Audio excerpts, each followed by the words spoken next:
সবাইকে স্বাগত জানাই সৌমির ভালোবাসায়। আজকে আমি দেখাবো চালের গুঁড়ো দিয়ে কেক। হ্যাঁ, ঠিক শুনেছেন, আটা না, ময়দা না, সুজি না, শুধু চালের গুঁড়ো দিয়ে কেক। আসুন তাহলে শুরু করি আজকে ডিম ছাড়া চালের গুঁড়ো দিয়ে কেক। চালের গুঁড়ো দিয়ে কেকটা বানানোর জন্য প্রথমে যে বাটিতে কেকটা বানাবো সেটাকে একটু তেল দিয়ে গ্রিস করে নিচ্ছি। যে তেলের গন্ধ নেই, রং নেই, সেরকম তেল দিয়ে আমি এটাকে গ্রিস করছি। এবার কেকের এই মোলটা, তার যে বেস, এই বেসে একটা বাটার পেপার পেতে দিলাম। আজকে চালের গুঁড়ো দিয়ে কেক বানাচ্ছি। এই চালের গুঁড়ো দিয়ে কেকের জন্য আমার 1 কাপ চালের গুঁড়ো দরকার। এখানে আমি শ্যামা চালের গুঁড়োটা নিয়েছি। শ্যামা চালের গুঁড়োটা আমি এখানে নিয়েছি 1.25 কাপ। আর এর সাথে আমি 4 চামচ মতো গোবিন্দভোগ চাল মিশিয়েছি। আপনারা পুরোটাই গোবিন্দভোগ চাল দিয়ে করতে পারেন, পুরোটাই শ্যামা চাল দিয়ে করতে পারেন, কোনো অসুবিধে নেই। আমার কাছে শ্যামা চালের গুঁড়োটা পুরো 1 কাপ ছিল না, তাই জন্য আমি 4 চামচ গোবিন্দভোগ চাল মিশিয়েছি। এবার এই 1 কাপ গোবিন্দভোগ চালটা একটা মিক্সির বাটিতে ঢেলে নিলাম, নিয়ে এটাকে একটু গুঁড়ো করে নেব মিক্সিতে। কেকের জন্য কিন্তু বেশ মিহি করে গুঁড়ো করতে হবে। দেখুন, এখানে আমি চালটা বেশ ভালো করে গুঁড়ো করে নিয়েছি।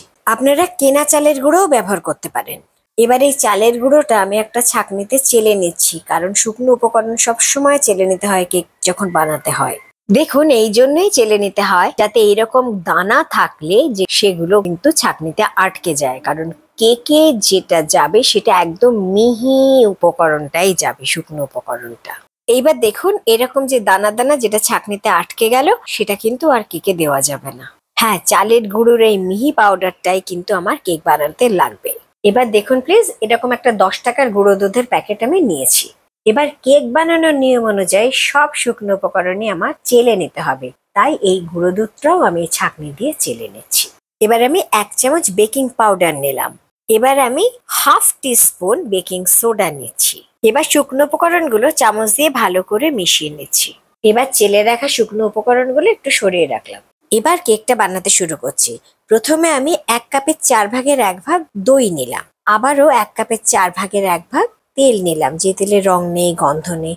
দুধও একই মাপের নিলাম, 1 কাপের 4 ভাগের 1 ভাগ। আর হাফ কাপ মতো গুঁড়ো চিনি নিলাম। এবার সবগুলোকে এইরকম একটা ডিম ফাটানোর হ্যান্ড হুইক্স, সেটা দিয়ে ভালো করে মেশাতে থাকছি। এই মিশ্রণটা যতক্ষণ না একদম মসৃণ হচ্ছে, ততক্ষণ এটা আমি এই ডিম ফাটানোর হ্যান্ড হুইক্সটা দিয়ে মিশিয়ে যাব।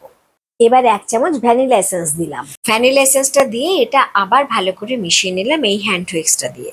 আমি ভিডিওতে লিখে দিয়েছি শুকনো উপকরণ কি কি দিয়েছি। এগুলোকে আবারও আমি চেলে নিচ্ছি, তবে একসাথে পুরোটা দিয়ে দেবেন না। এইরকম অল্প অল্প করে ছাঁকনি দিয়ে দেবেন আর মেশাতে থাকবেন।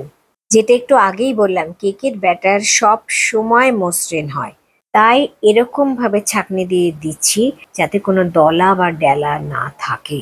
এভাবে 3 থেকে 4 বারে ছাঁকনির ভেতর থেকে কিছুটা কিছুটা করে শুকনো উপকরণের মিশ্রণটা দিলাম আর স্প্যাচুলা দিয়ে এরকম ভাবে মেশাতে থাকলাম। এভাবে শুকনো উপকরণটা আমার পুরোটাই দেওয়া হয়ে গেল। এবার আমি ভালো করে স্প্যাচুলা দিয়ে এটাকে মিশিয়ে নিচ্ছি। কেকের এই ব্যাটারটা স্প্যাচুলা দিয়ে মেশাতে মেশাতে মনে হলো ব্যাটারটা আর একটু পাতলা হবে। তার জন্য আমি ঠিক 2 চামচ মতো দুধ এর মধ্যে দিলাম। প্রথমে আমি কিন্তু 1 কাপের 4 ভাগের 1 ভাগ দুধ আমি দিয়েছি। এবার আমি দেখুন ভালো করে স্প্যাচুলা দিয়ে এটা মিশিয়ে নিচ্ছি। একটা টেকনিক্যাল কথা বলছি, এই যে মেশানোর এই পদ্ধতি, এটাকে বলে ফিগার অফ 8। এটা একটা ফোল্ডিং টেকনিক, আমি শিখেছি তাই শেয়ার করলাম। আমি এই যে 2 চামচ দুধটা মিশিয়েছি, এতেই কিন্তু আমার ব্যাটারটা একদম ঠিকঠাক হয়ে গেছে। এই দুধটা কিন্তু বেঁচে গেল। এদিকে আলাদা একটা বাটিতে আমি 50 গ্রাম মতো টুটি ফুটি নিয়েছি। এর থেকে আমি অল্প কিছুটা 2 চামচ মতো টুটি ফুটি আলাদা করে নিলাম, আর বাকি টুটি ফুটিটাতে আমি 1 চামচ আটা মেশালাম। কেকে যখন কোনো ড্রাই ফ্রুট মেশাবেন, তখন তার সাথে যে কোনো একটা শুকনো উপকরণ, নয় 1 চামচ আটা, নয় 1 চামচ ময়দা, নয় 1 চামচ সুজি, যেটা দিয়ে আপনি কেকটা বানাচ্ছেন। এখানে আমার চালের গুঁড়োটা আমি মিশিয়ে ফেলেছি, না হলে আমি 1 চামচ চালের গুঁড়োও মিশিয়ে নিতে পারতাম।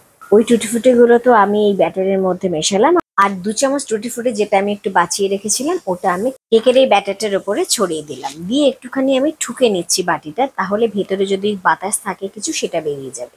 আজ মাইক্রোওয়েভের কনভেকশন মোডে আমি কেকটাকে বেক করছি, তার জন্য 160 ডিগ্রিতে আমি এটা প্রিহিট করেছি। 160 ডিগ্রিতে এটা প্রিহিট হয়ে যাওয়ার পরে আমি একটা লো র্যাক ভেতরে দিলাম, তার উপরে আমি এই কেক মোল্ডটাকে বসিয়ে দিচ্ছি। আপনারা লো র্যাকটা নাও দিতে পারেন, আমি এভাবে বেক করি তাই আমি লো র্যাকটা দিলাম। এবার আমি 50 মিনিট টাইমটা সেট করছি, কিন্তু আমি 45 মিনিটেই আমি এটা চেক করব। দেখুন 5 মিনিট বাকি থাকতে আমি 45 মিনিটে এটা টুথপিক দিয়ে চেক করছি। দেখুন টুথপিকটা পরিষ্কার বেরিয়ে এলো, তার মানে আমার কেকটা খুব ভালোভাবে হয়ে গেছে। আরো একটা ভাবে বোঝা যায় কেকটা হয়ে গেছে, দেখুন কেকের ধারটা বাটির থেকে ছেড়ে গেছে। কেকটা এখন খুব গরম, তাই এখন একটা সুতির কাপড় দিয়ে এটা ঢেকে দিচ্ছি। 3-4 ঘন্টা পরে কেকটা রুম টেম্পারেচারে চলে এসছে, নিজে নিজেই ঠান্ডা হয়ে গেছে। এবার আমি এটাকে ডিমোল্ড করছি, এই বাটিটা থেকে বার করছি ঠিক এইভাবে। দেখুন কি সহজভাবে বেরিয়ে এলো। ওই যে বলেছি, দেখলেন এখানে কেকটার জন্য আর বাটির ধারটা ছুরি দিয়ে চেঁচে নিতে হলো না। একটাই কারণে কেকটা ভীষণ ভালোভাবে হয়ে গেছে। তার জন্য কেকটা যখন বার করলাম মাইক্রোওয়েভ থেকে, তখন কেকটা বাটির গা থেকে ছেড়ে এসছে। এবার আমি কেকটা কাটছি। দেখুন কি সুন্দর হয়েছে কেকটা। দেখুন কেকটা কি সুন্দর জালিদার হয়েছে। যারা কেকটা কড়াইতে করতে চাইছেন গ্যাসে, তাদের জন্য বলে দিচ্ছি, মোটা তলাযুক্ত কড়াই নেবেন। কড়াইয়ের মধ্যে 2 কাপ নুন দেবেন, তার ভিতরে একটা স্ট্যান্ড দেবেন, কড়াইটা ঢাকা দেবেন, গ্যাসটাকে একদম কমে 10 মিনিট ধরে এটা প্রিহিট করবেন। তারপরে ঢাকাটা তুলে কেক মোল্ডটা বসিয়ে ঢাকা দিয়ে দেবেন। গ্যাসটা একদম কমে রেখে 40 থেকে 45 মিনিট লাগবে কেকটা হতে।